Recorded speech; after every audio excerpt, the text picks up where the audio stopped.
Hello friends, मैं अमित निगम आपका स्वागत करता हूं मेरे भाई आपके अपने प्यारे चैनल कैरियर मेकर पे। तो before starting the video, firstly I am thanking to you कि भाई जो आपका 120 प्लस रूल्स ऑफ ग्रामर का पार्ट 1 था, आप लोगों ने उसको बहुत नहीं बट फिर भी प्रीवियस वीडियो से बहुत अच्छा उसका रिस्पॉन्स रहा, अच्छा रहा, ठीक है। तो और इस वीडियो के ख़त्म करने से पहले मैं एक बात मैं बताऊंगा। एक्चुअली मेरी ही गलती है, अपनी मिस्टेक्स को, अपने एरर को भाई एक्सेप्ट करना चाहिए और उसको सुधारना भी चाहिए, ठीक है। वो क्या है वो आपको बात बताऊंगा। रूल नंबर 5 में क्या कहता है मेरे भाई, इंपॉर्टेंट है, ठीक है। क्या कहता है रूल नंबर 5? Nouns unit. अच्छा मुझे बात बताओ, यूनिट किसी चीज़ से क्या होती है? किसी भी चीज़ को मेजर करने के जो भी हम लोग इकाई का इस्तेमाल करते हैं वो यूनिट है हमारी, ठीक है। जैसे लंबाई को, लेंथ को नापना है तो मीटर में, सेंटीमीटर से नाप लिया। टेम्परेचर को नापना है तो सेल्सियस में, फ़ारेनहाइट में, केल्विन में नाप लिया, मेजरमेंट कर लिया, ठीक है। अब जैसे पैसे को नापना है, पैसा, रुपया, तो उसके लिए क्या है? 100 हो गया, थाउजेंड्स हो गया, लैक्स हो गया, करोड़ हो गया, टेंस हो गया, जो ये सब क्या है? यूनिट्स है। क्या मतलब है मेरे भाई?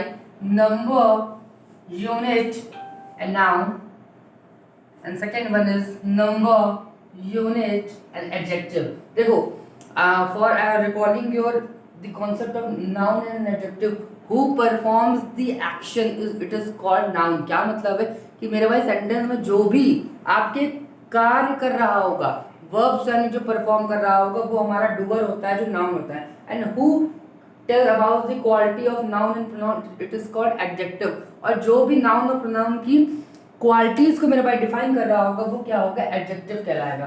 तो ठीक है, जब भी हमारे सेंटेंसेस में, एरर के क्वेश्चन में नंबर यूनिट नाउन और नंबर यूनिट एडजेक्टिव के फॉर्मेट में मिलेगा, तो मेरे भाई always and always, always and always जो यूनिट होगी मेरे भाई, वो कैसी होगी? सिंगुलर होगी, ठीक है। क्या होगी मेरे भाई?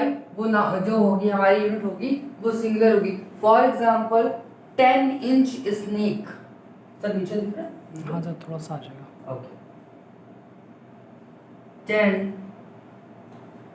Inch snake.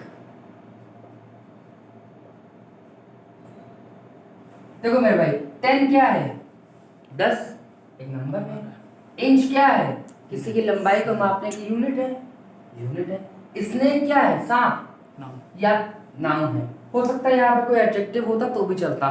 तो जब भी हमारे सेंटेंस में इस तरह का फॉर्मेट होगा, नंबर यूनिट नाउन या फिर नंबर यूनिट एडजेक्टिव, तो मेरे भाई unit always comes in a singular form, singular format में होगी। 10 इंचेस स्नेक नहीं होगा। एक्चुअली होता क्या है, कभी कभी गलत बोलने का इफेक्ट हमारे गलत पढ़ने पे और गलत टिक करने में बहुत आता है। 10 इंचेस स्नेक अगर आपकी हैबिट में है गलत बोलना, तो फिर दिक्कत करेगा, ठीक है। तो मेरे भाई रिमेंबर एंड रिमेंबर कि जब भी नंबर यूनिट नाउन होगा तो unit always comes in a singular format. Screenshot ले लो, चलते हैं कॉन्सेप्ट 2 पे इसके,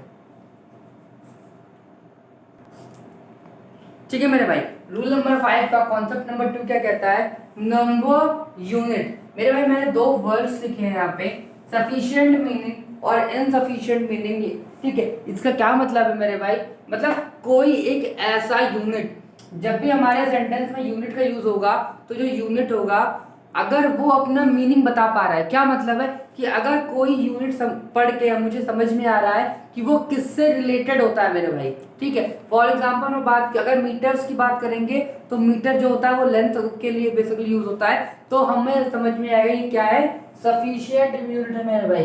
कैसा यूनिट है? सफिशिएंट यूनिट है। तो जब भी सेंटेंस हमारे सेंटेंस में सफिशिएंट मीनिंग वाले यूनिट्स का यूज किया जाएगा, तो unit always comes in a plural form. इसमें आएगी मेरे भाई, प्लूरल फॉर्म में आएगी। क्या मतलब है इसका? क्या मतलब है इसका? लाइक 10 रुपी। अच्छा, रुपए देख के तुम्हें समझ में आता है कि रुपए किसके लिए? मुद्रा, करेंसी। तो ऐसे में यहाँ पे हम लोग क्या करेंगे? इसको प्लूरल फॉर्म मिलेंगे मेरे भाई। 10 रुपीज हो जाएगा, 20 मीटर्स हो जाएगा। क्या हो जाएगा? 20 मीटर्स हो जाएगा।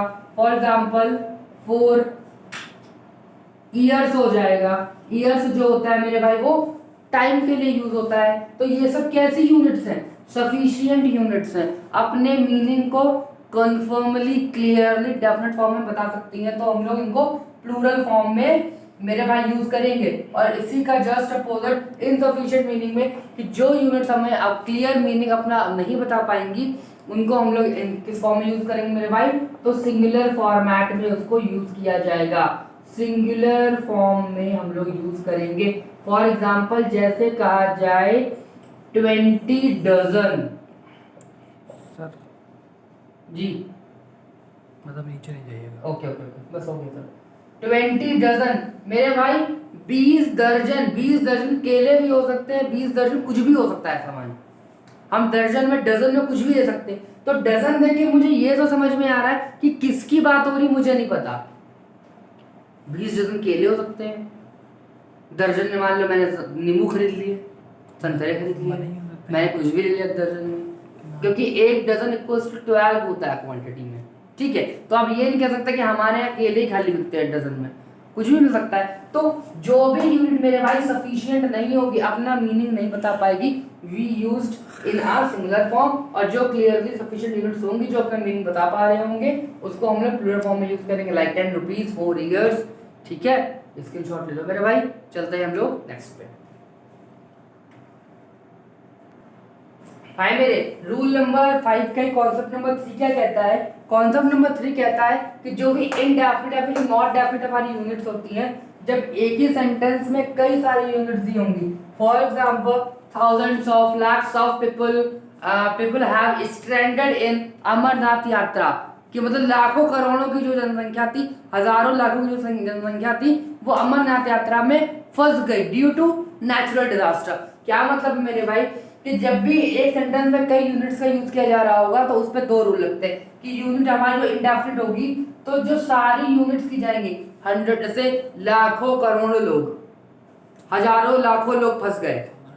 ठीक है, जैसे कि इस समय आपने देखा होगा कि व्यास नदी में, हिमाचल प्रदेश में मेरे भाई व्यास नदी में फ्लड आया हुआ है, कि उसके वजह से क्या हुआ है कि जो बहुत बड़ी एक मैसिव जो पॉपुलेशन है वो क्या है, या तो स्ट्रैंडेड है, कैजुअलिटीज हुई हैं, लोगों के घर तबाह हो गए, कोलैप्स हो गए, डिमोलिश हो गए। तो मेरे भाई वो क्या सिचुएशन है, तो ऐसे में हम लोग सारे यूनिट्स को ऑफ से कनेक्ट करते हैं। ठीक है, पहला रूल ये कहता है। दूसरी बात ये कहता है असेंडिंग फॉर्मेट। असेंडिंग फॉर्म का मतलब होता है मेरे भाई ऐसे, मतलब इकाई दहाई सैकड़ा, मतलब हंड्रेड्स, हमने उसकी टेंस यूनिट हो गया, फिर टेंस हो गया, फिर 100 हो गया, फिर 1000 हो गया, फिर हम लोग लैक्स पे जाएंगे, फिर करोड़ पे जाएंगे।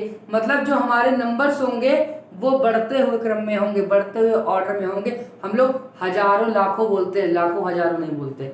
ठीक है, क्या इसके एग्जाम्पल में देख लो, बहुत प्यारा सा है।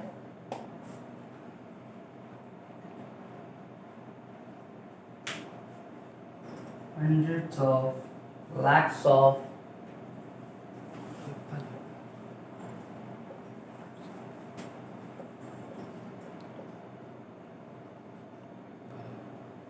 suffered by, suffered in front, stranded, stranded फंसा जाएगा, in कश्मीर।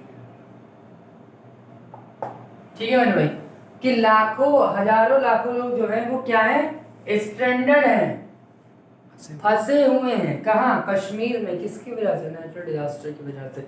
सिंपल सा रूल है, साधारण सा रूल है, जो हमेशा एरर कभी भी ऑफ में नहीं पूछता है। करता क्या है, ऑर्डर चेंज कर देगा, लैक्स ऑफ हंड्रेड्स ऑफ कर देगा, लाख को पीछे ले आएगा, आगे ले लेगा, 100 को बाद में कर देगा, करोड़ को पीछे ले आएगा। जब हम लोग फ्लो में पढ़ रहे होते तो ध्यान नहीं जाता है, तो आपको ध्यान किस पे लेके जाना है, इन पे, ये प्रॉपर ऑर्डर में लिखे हैं या नहीं। स्क्रीनशॉट ले लो मेरे जल्दी से, फटाफट फटाफट भाई। ठीक है, ये कुछ यूनिट्स लिखे हुए हैं, जैसे glass full, spoon full, fist full, hand full, mouth full. ये सारे क्या है, सिंगुलर फॉर्म है। ग्लास फुल मतलब ग्लास भरकर, स्पून फुल मतलब चम्मच भरकर, फिस्ट मतलब मेरे पास मुट्ठी होती है, एक मुट्ठी गेहूं चावल जो होते हैं, फिस्टफुल, हैंडफुल हाथ भरकर, और माउथफुल मतलब जरा आपके मुंह में है। ठीक है, ठीक है। देखो इसमें एरर क्या क्या आती हैं, 2 एरर आती है। पहली बात तो एरर में क्या करता है, एफ यू डबल एल कर देता है, उसने पहला वो यही मार देता है हम लोग को, स्पेलिंग एरर में मार देगा। ग्लास फुल में क्या करेगा, G L A double S F U L L, मतलब एल को रिपीट कर देता है 2 बार। ठीक है, तो ध्यान रखना इन सब के क्या होंगे, F U L, spoon full, fist full, hand full, mouth full, इन सब में मेरे भाई जो एल होगा वो एक बार यूज होगा। अब इनका प्लूरल फॉर्म क्या बनेगा, प्लूरल फॉर्म इनका हो जाता है, खाली हमें एस लगाना है। ठीक है, ग्लास फुल्स हो जाएगा, इसका स्पून फुल्स हो जाएगा,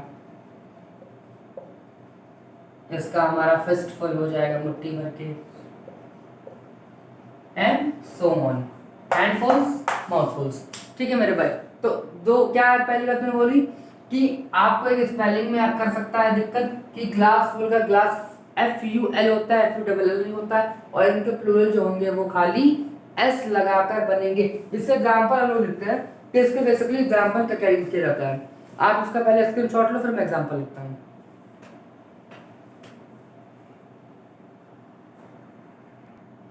मेरे भाई 2 एग्जांपल लिखे हुए हैं उसी कॉन्सेप्ट के कि ही pulled out a handful of coins from his pocket, कि उसने अपनी जेब से मुट्ठी भर के कॉइन सिक्के निकाले। अब मेरे भाई अब देखो आ लिखा है, आ एंड जो होता है वो एक को रिप्रेजेंट करता है, आप सबको पता है। अब आ होता है तो जो आगे इसका नाउन होगा वो क्या होगा, सिंगुलर फॉर्म में होगा, हैंडफुल, बिल्कुल सही बात है। ठीक है, उसके बाद आई यूज 2 हैंडफुल्स ऑफ पास्ता। अब 2 है तो 2 क्या होता है, 2 प्लूरल होता है, हम सबको मालूम है। 2 प्लूरल है तो इसलिए यहाँ पे जो यूनिट आई है वो कैसी आई है, प्लूरल आई है, हैंडफुल नहीं आई है, हैंडफुल्स आई है मेरे भाई। यहाँ पे सिंगुलर था, ए था तो हैंडफुल आया, यहाँ पे 2 है प्लूरल है तो हैंडफुल्स आया, आसान से, कोई दिक्कत नहीं। नोट करना हो, नोट डाउन करना हो तो इसका एग्जांपल एटलीस्ट एक तो कर ही लो ताकि आपको याद रहे, और जब नोट डाउन करना तो इस तरह के एरो लगा लेना ताकि आपको पता चले।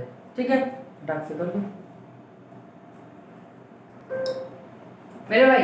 रूल नंबर 9 क्या कहता है, रूल नंबर 9 कहता है कि जब भी आपको किसी के वेट की, हाइट की, अमाउंट की, स्पीड की, डिस्टेंस की, दूरी की बात की जाएगी तो we consider as a singular unit. क्या मतलब है कि हम लोग उसको कैसे कंसीडर करेंगे, वी कंसीडर सिंगुलर यूनिट, कि हम लोग इनको एक सिंगुलर यूनिट की तरह कंसीडर करेंगे। फॉर एग्जांपल ये आपका के है, कानपुर है, ये आपका डी है, दिल्ली है, इसके बीच की डिस्टेंस आई थिंक सो 440 के अराउंड है, 440 किलोमीटर। ठीक है, अगर 440 किलोमीटर बीच की दूरी है कानपुर से दिल्ली के बीच में की, तो इस पूरी सिंगल यूनिट को हम लोग एज अ सिंगुलर कंसीडर करेंगे मेरे भाई। कैसे कंसीडर करेंगे, सिंगुलर कंसीडर करेंगे, जैसे 440 किलोमीटर्स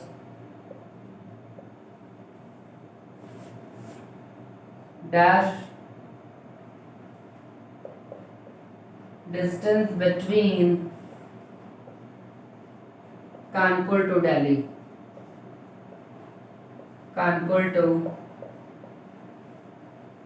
दिल्ली। अब दिक्कत पता क्या आती है, अगर हमें ये चीज नहीं पता है तो हमें लगता है कि 440 किलोमीटर, अब 440 किलोमीटर की बात की जा रही, 1 किलोमीटर की बात तो की नहीं जाए तो प्लूरल लगा देंगे ना मेरे भाई।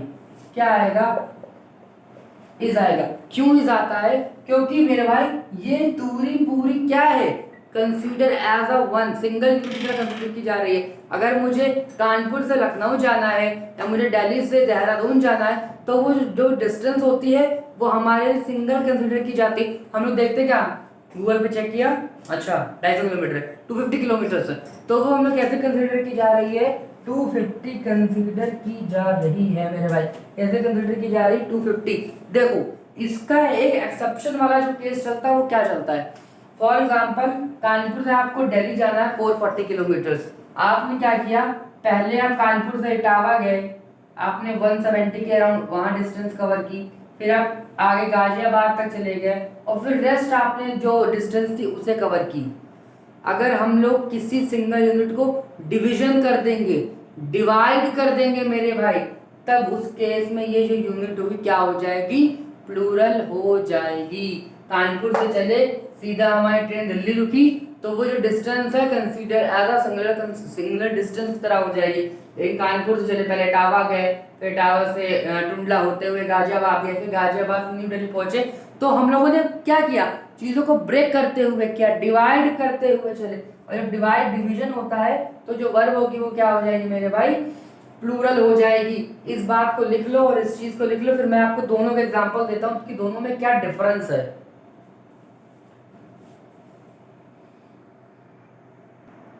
मेरे भाई दो एग्जांपल, कॉन्सेप्ट बहुत सारे, जहां जहां आपका मेरे को ध्यान चाहिए, अटेंशन चाहिए, वहां वहां मैंने अंडरलाइन कर दिए। तो पे अटेंशन। क्या लिखा example first, 10 miles needs to be covered completely on foot. मेरे भाई क्या मतलब है कि 10 मील की दूरी को पूरा पूरा कवर करने की जो आवश्यकता है वो पैरों से, पैरों के द्वारा चल के कवर करने की आवश्यकता है। ठीक है, देखो अब 10 माइल्स की दूरी है तो सिंगुलर दूरी नहीं है, लेकिन ये जो दूरी है वो मेरे भाई सिंगुलरली कैसे कंप्लीट की जा रही है, फुट चल के मेरे भाई क्यों कंप्लीट की जा रही है, इसलिए क्या आया, नीड्स आया। सिंगुलर वर्ब आई, हम लोगों ने 10 माइल्स को as consider as singular unit हम लोगों ने किया मेरे भाई। ठीक है, अब देखो एक चीज और मुझे आपको मेरे साथ ध्यान में चाहिए, टू बी कवर्ड मतलब के द्वारा कवर की गई। जो 10 माइल्स को कवर करने की आवश्यकता है, टू बी कवर्ड मतलब ये पैसिव वॉइस है, इसलिए मेरे भाई जो यहाँ पे वर्ब आई है वो कैसी आई है, थर्ड फॉर्म में आई है। टू बी कवर्ड जो होता है वो पैसिव वॉइस में के द्वारा कवर्ड की गई। ठीक है, और तीसरी चीज जो ध्यान देने वाली है कि हम लोग बाई कार होते हैं, बाई बाइक होते हैं, लेकिन फुट के साथ बाई नहीं आता मेरे भाई। फुट के साथ मेरे पास जो फिक्स्ड प्रपोजिशन है वो ऑन आता है। फुट बहुत एक बेसिक वर्ड है जो बहुत छोटे क्लास में हम पढ़ते हैं, इसलिए इसकी फिक्स्ड प्रपोजिशन में आ जाती है।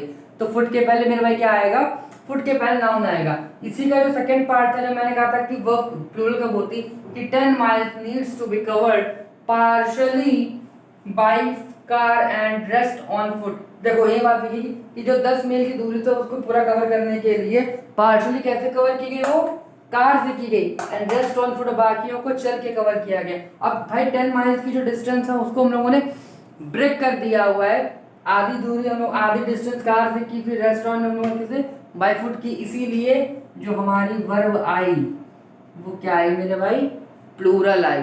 तो जब भी डिस्टेंस एज सिंगुलर कंसीडर की जाएगी पूरी डिस्टेंस एक साथ विदाउट एनी डिवीजन, तो we will take verb as we will take a singular verb, और जब हम लोग डिस्टेंस को हम लोग डिवाइड कर देंगे तो then we will take a verb as a plural। ठीक, लिख लो फटाक से इसको, और इसको लिख भी लो, इन दोनों को लिख लेना सेम ऐसा ही, और जहां जहां अंडरलाइन की वहां वहां अंडरलाइन कर लेना ताकि आपको याद रहे। लिख लीजिए फटाफट जल्दी से।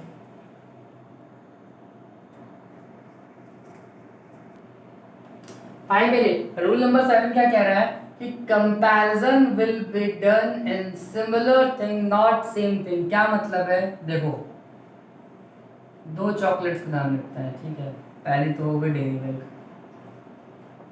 डेयरी मिल्क, इधर क्या किटकैट लिख दें, किट क्या। अच्छा एक बात बताओ, क्या डेयरी मिल्क का कंपैरिजन डेयरी मिल्क से किया जा सकता है? तुम ये कह सकते हो कि तुम जो डेयरी मिल्क लाए वो ज्यादा अच्छी है, जो हम जो डेयरी मिल्क लाए वो कम अच्छी है?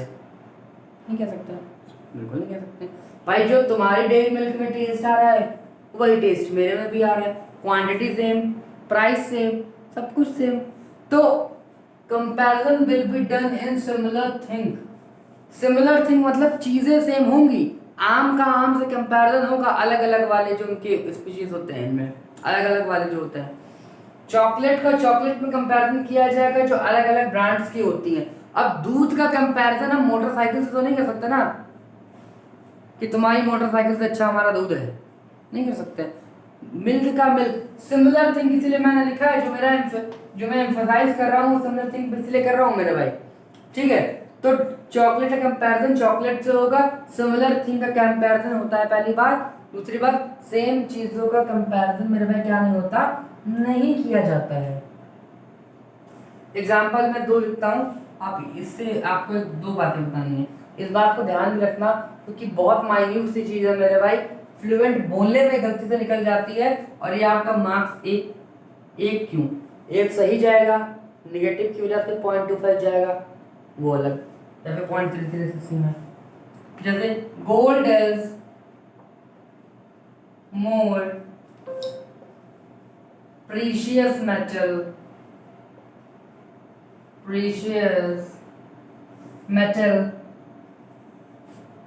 precious than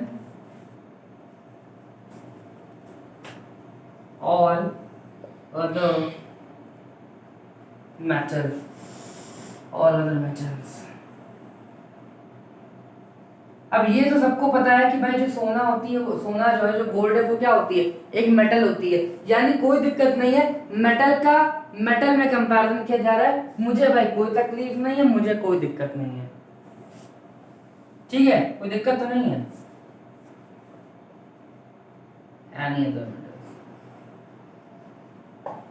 जब सिमिलर थिंग का कंपैरिजन किया जा रहा होता है तो मेरे भाई हम लोग किसका यूज करते हैं, जब सिमिलर थिंग का कंपैरिजन करते हैं तो हम लोग ऑल अदर्स का कंपैरिजन करते हैं कि सोना जो है बाकी सभी अदर मेटल्स में सबसे बेहतर है, गोल्ड जो है बाकी सभी दूसरी मेटल्स धातुओं में से सबसे बेहतर है, डेयरी मिल्क जो है बाकी सभी अन्य अदर चॉकलेट में से बेहतर है। मैं किसी का प्रमोशन नहीं कर रहा भाई, फॉर एग्जांपल ओनली, ठीक है। मारुति की कार जो है वो और अदर सारे ब्रांड से, जितने भी ऑटोमोबाइल्स कंपनी है उन सब में सबसे बेस्ट है, सबसे चीप कार बनाती है, सबसे बेस्ट बनाती है। जब भी सिमिलर थिंग का कंपैरिजन होगा तो हम लोग कंपैरिजन ऑल अदर्स के थ्रू करेंगे, gold is more precious than all other metals या फिर एनी अदर मेटल्स, ठीक है मेरे भाई, इस चीज को दिमाग में रखना। उसके बाद मैं ऊपर की लाइन को रफ कर रहा हूँ और उसके बाद वो लिख रहा हूँ जब अदर चीज का कंपैरिजन नहीं कर रहे होते, मतलब सेम चीजों में कंपैरिजन नहीं हो रहा होता है, उस केस में क्या सीन बनता है देखो। अच्छा जल्दी से मुझे ये चीज बताओ आप लोग, डायमंड मेटल है कि नहीं है, और मेटल अगर नहीं है तो क्या है, कार्बन का क्रिस्टल, नॉन मेटल है,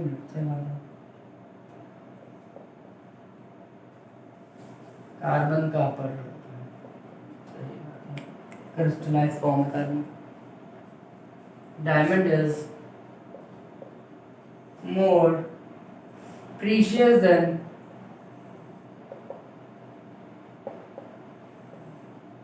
all metals,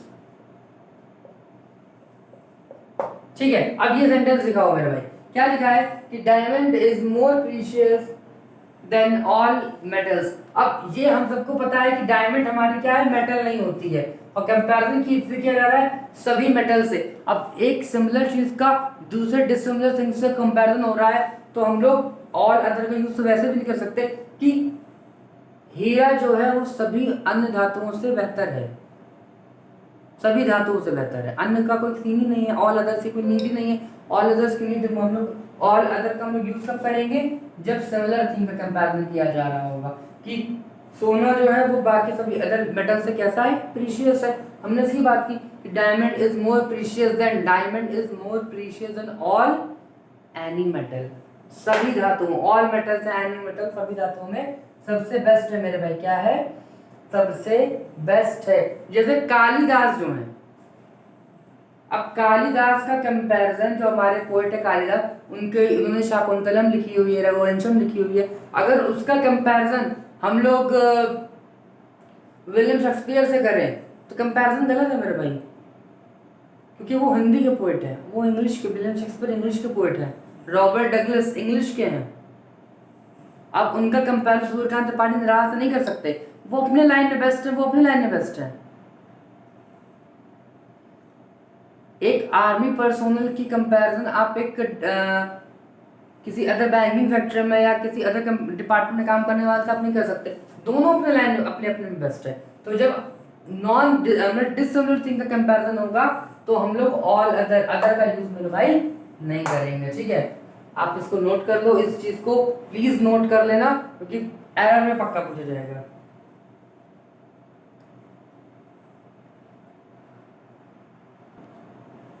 भाई मेरे, अगर आपके एग्जाम में 5 एरर डिटेक्शन के क्वेश्चन आते हैं तो उसमें से एक क्वेश्चन तो इसी से ही आता है और हमेशा आएगा।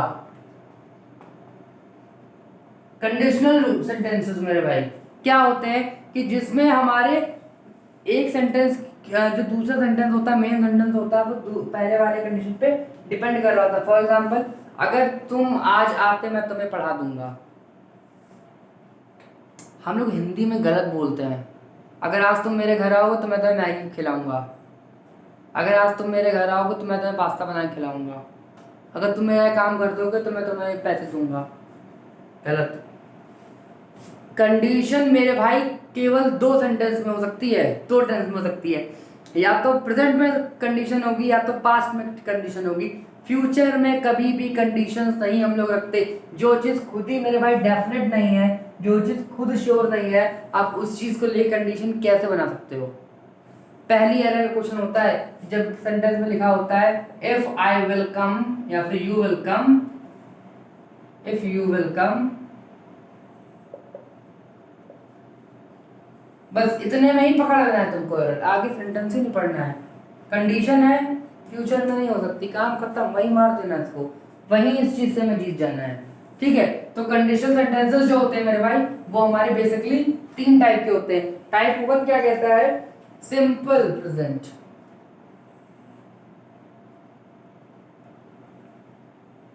Simple present. अब मैं इस चीज को लिखूंगा नहीं, मैं इसको बोलूंगा। सिंपल प्रेजेंट में क्या आता है? जितने हमारे इज एम आर के सेंटेंसेस हो गए, ठीक है, जो हमारे प्रेजेंट इंडेफिनिट के होते हैं, ठीक है, प्रेजेंट कॉन्टिन्यूअस के होते हैं, तो ये सब सेंटेंसेस मेरे भाई क्या कहलाएंगे? ये सब हमारे जो सेंटेंसेस होते हैं सिंपल प्रेजेंट कहलाते हैं। प्रेजेंट इंडेफिनिट के हो गए, इज एम आर के हो गए, is M R plus V3 हो गए, प्रेजेंट कॉन्टिन्यूअस हो गए, तो ये सारे सेंटेंसेस हमारे कैसे कहलाएंगे? सिंपल प्रेजेंट टेंस कहलाते हैं। सिंपल प्रेजेंट टेंस कहलाते हैं। जब भी कंडीशन हमारी सिंपल प्रेजेंट टेंस में दी होगी मेरे भाई, जब भी कंडीशन हमारी सिंपल प्रेजेंट टेंस में दी होगी, तो जो हमारा मेन क्लॉज होगा वो हमेशा मॉडल वर्ब से कनेक्ट होगा। मॉडल वर्ब, जिसको पहले हम लोग फ्यूचर टेंस भी कहते हैं। फ्यूचर टेंस में क्या? विल, शैल, और बेसिकली विल ही आता है मेरे भाई। ज्यादातर क्या आता है? ज्यादातर हमारा विल ही आता है। विल, शैल, सब दिख रहा है? आंसर दिख रहा है। विल, शैल, मस्ट, कैन, बस। ठीक, विल, शैल, मस्ट, कैन। जब भी हमारा कंडीशन सिंपल प्रेजेंट टेंस में होगी तो जो हमारा मेन क्लॉज होगा वो किस में होगा? मेन क्लॉज हमारा मॉडल वर्ब्स में, यानी will, shall, must, can, future tense में होगा मेरे भाई। ठीक है, कोई दिक्कत तो नहीं तेरे में? टाइप 2 पे चले। टाइप 2 क्या कहता है? टाइप 2 कहता है कि जब भी हमारी जो टेंस होगा, जब भी हमारा जो टेंस होगा वो सिंपल पास्ट में होगा। जब भी हमारा टेंस जो होगा वो किस में होगा? Simple past. अब पहले पूछो सिंपल पास्ट टेंस क्या होते हैं? सिंपल पास्ट हमारे वो होते हैं जो हमारे सिर्फ वॉज या वर्ब से होते हैं, या फिर पास्ट इंडेफिनिट के होते हैं, यानी जो हमारे सेंटेंस हमारे जिनमें हम लोग V2 का यूज करते हैं मेरे भाई। जैसे राम वेंट टू स्कूल, क्या है? सिंपल पास्ट है। क्या है मेरे भाई? तो ये जो टेंस है हमारा सिंपल पास्ट है। इसमें हम लोग डिड के साथ V1 का या फिर हम लोग V2 का यूज करते हैं, वो हमारे सिंपल पास्ट है। तो जब भी हमारी इफ क्लॉज यानी हमारी जो कंडीशन होगी सिंपल पास्ट में होगी, तो हमारा जो मेन क्लॉज होगा वो इन्हीं मॉडल वर्ब्स का जो पास्ट फॉर्म होता है, जैसे विल का वुड, शैल का शुड, मे का माइट, इसके साथ हम लोग किसका यूज करेंगे? इसके साथ वर्ब की फर्स्ट फॉर्म का इस्तेमाल किया जाएगा। We will use first form of the verb. When if the condition is given in the simple past, then the main clause will be used in would, should, might, in with verb first form of the verb. ठीक है, जब भी हमारी condition जो होगी वो simple past में दी होगी, तो जो मेन क्लॉज होगा वो हमारा वुड शुड माइट के साथ हमारा वर्ब की फर्स्ट फॉर्म से मेरे भाई कनेक्टेड होगा। किससे कनेक्टेड होगा? वर्ब की फर्स्ट फॉर्म से। टाइप 3 क्या कहता है कि जब भी हमारी जो कंडीशन होगी वो, अब क्या बचा, सिंपल प्रेजेंट हो गया, सिंपल पास्ट हो गया, इसके बाद हमारा परफेक्ट पे जाएंगे हम लोग। किस पे जाएंगे मेरे भाई? परफेक्ट पे जाएंगे। पास्ट परफेक्ट क्या है? Past perfect. पास्ट परफेक्ट मतलब हैड वाले। अगर हमारी कंडीशन हैड में गिवन है मेरे भाई, हैड प्लस V3, पास्ट मतलब हैड, कंडीशन हमारी V3 में इसमें भी गिवन होती है। ये कम देखने को मिलता है बट यूज होता है। बिल्कुल नहीं मैं कह रहा हूँ कि नहीं आता है, कम बस दिखता है बट दिखता जरूर है। जब भी हमारा ऐसा होगा, जब हमारी जो कंडीशन होगी वो पास्ट परफेक्ट में होगी यानी हैड प्लस V3 में होगी, तो जो हमारा सेंटेंस होंगे, जो हमारा जो मेन क्लॉज होगा वो would should could plus have plus V3 से बनेगा मेरे भाई। Like could should might plus have plus V3 से बनेगा। किससे बनेगा? जब भी हमारी कंडीशन पास्ट परफेक्ट में होगी तो would plus have plus past participle मतलब वर्ब की third form, could should might के साथ verb plus have plus verb की थर्ड फॉर्म का मेरे भाई हम क्या करेंगे? यूज करेंगे। आप इसको पूरे को ऐसे ही आप इसका स्क्रीनशॉट लो फटाक से, फिर तीनों के मैं एक एक सेंटेंसेस बता दूं जल्दी से, और इसका अपवाद क्या होता है वही बता दूं। ठीक है मेरे भाई, तीनों रूल्स के हम लोगों ने एक एग्जाम्पल लिखे हुए हैं। ठीक है, क्या है पहला? If I study I will pass the exam. अगर मैं पढ़ता, अगर मैं पढ़ाई करता, I will pass the exam, तो मैं एग्जाम आराम से पास कर जाता, कोई समझने में दिक्कत नहीं होगी सेंटेंस को।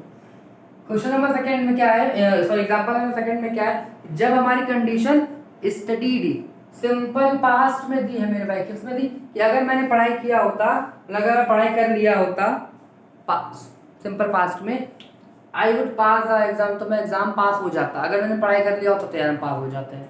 ठीक है, उसके बाद क्या है? Third one is if I had studied. अगर मैं पढ़ाई कर चुका होता, अगर मैं पढ़ाई कर चुका होता या अगर मैं पढ़ाई कर लिया होता, I would have pass the exam, तो मैं एग्जाम को पास कर चुका होता। अगर यानी मैंने एग्जाम, अगर मैंने पढ़ाई कर ली होती है पहले, तो हम क्या हो जाते? मैं पास हो जाता। क्या हो जाता? पास हो जाता। देखो ये हमारे एक तरह से प्लैटिनियम रूल्स हैं, कीमती बहुत हैं इसलिए प्लैटिनियम रूल्स हैं। क्या है? Platinum rules. बट हर चीज का कहते हैं कोई ना कोई एंटीडोट होता है, हर पॉइजन का एंटीडोट होता है, हर टॉक्सिक का एंटीडोट होता है। इसका क्या है? यूनिवर्सल ट्रुथ है, यूनिवर्सल। कुछ इंग्लिश मीडियम की बुक्स में इसी को जीरोथ कंडीशन भी मेरे भाई कहते हैं। क्या कहते हैं? Zeroth condition, universal truth. जब भी कंडीशन हमारी यूनिवर्सल ट्रुथ की तरफ, एक ऐसी घटना की तरफ, एक ऐसे इंसिडेंट को की तरफ फोकस कर रही होगी, तब हम लोग क्या करेंगे? कंडीशन अगर हमारे सिंपल प्रेजेंट में है तो हमारा जो मेन क्लॉज होगा वो भी सिंपल प्रेजेंट में ही रहता है। जैसे if water reaches 100 degree Celsius it boils, कि अगर पानी हमारा 100 डिग्री सेल्सियस पहुंच जाता है, if water reaches 100 degree Celsius it boils। Rule के अकॉर्डिंग सिंपल पास्ट में है तो इसको किसमें आना चाहिए था? मॉडल वर्ब फ्यूचर के साथ। लेकिन भाई यूनिवर्सल ट्रुथ है कि भाई अब सीधी सी बात है, जब पानी 100 डिग्री सेल्सियस पहुंचता तो पानी क्या होता है? जो वाटर का जो बॉइलिंग पॉइंट होता है वो 100 डिग्री सेल्सियस है, यूनिवर्सल ट्रुथ है। तो इसको हम लोग यूनिवर्सल ट्रुथ को हम लोग, जिसको हम लोग जीरोथ कंडीशन कहते हैं, उसको हम लोग सिंपल प्रेजेंट में ही हम लोग उसकी मेन क्लॉज को बनाते हैं। ठीक है, देखो मैंने आपसे कहा था कि वीडियो खत्म करने से पहले मैं आपको अपनी ही एक गलती बताऊंगा। एक्चुअली देखो मेरी गलती क्या हुई, पहली बात तो मैं गलती के लिए माफी मांगूंगा, और गलती एक्सेप्ट करने में मुझे कोई शर्म नहीं है भाई, होता ही है। देखो गलती वजह से ये हुई कि मैंने एक इंग्लिश ग्रामर में एक शॉर्ट मैंने बनाया था, ठीक है, और जिन काफी सीनियर सर है उन्होंने मेरी एरर को पॉइंट आउट किया, तो मुझे बहुत अच्छा लगा कि चलो एटलीस्ट यार कि बहुत बड़ा कोई हेल्प कर रहा होता है अगर आपकी वो मिस्टेक्स को आपको बता रहा होता है। जो आपकी गलतियों को बताएगा वही आपका हितैषी है, और जो चाटुकारिता कर रहा है समझ लो वो आपको समस्या खड़ी कर रहा है आपके लिए। देखो मेरे भाई, जब भी दो नाउन्स हमारे एंड से कनेक्ट होते हैं, गलती मुझसे क्या है मैं वो बताता हूँ। फॉर एग्जाम्पल जैसे बोथ, राम एंड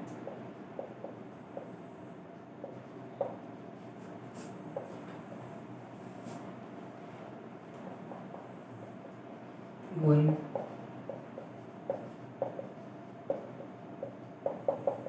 मार्केट, ठीक है। जब भी हमारे दो नाउन एंड से कनेक्ट होते हैं, सॉरी बोथ से कनेक्ट होते हैं, जब भी हमारे दो नाउन मेरे भाई बोथ से कनेक्ट होते हैं तो verb always comes in plural. तो यहाँ पे क्या आ जाएगा, आर आ जाएगा।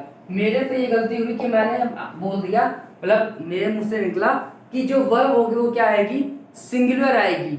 मतलब मैंने ये बोला कि जो हमारे नियरेस्ट में हमारा सब्जेक्ट होगा उसके अकॉर्डिंग हम लोग वर्ब लेंगे। भाई पता है एक्चुअली मिस्टेक ये हुई कि रूल्स आपस में थोड़ा सा क्लैश कर गए, जैसे आइदर और,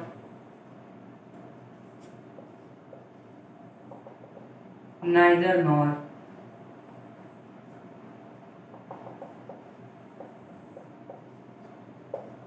या तो तुम आओगे या तो तुम्हारा भाई, ना तो मैं आऊंगा ना ही मेरा भाई।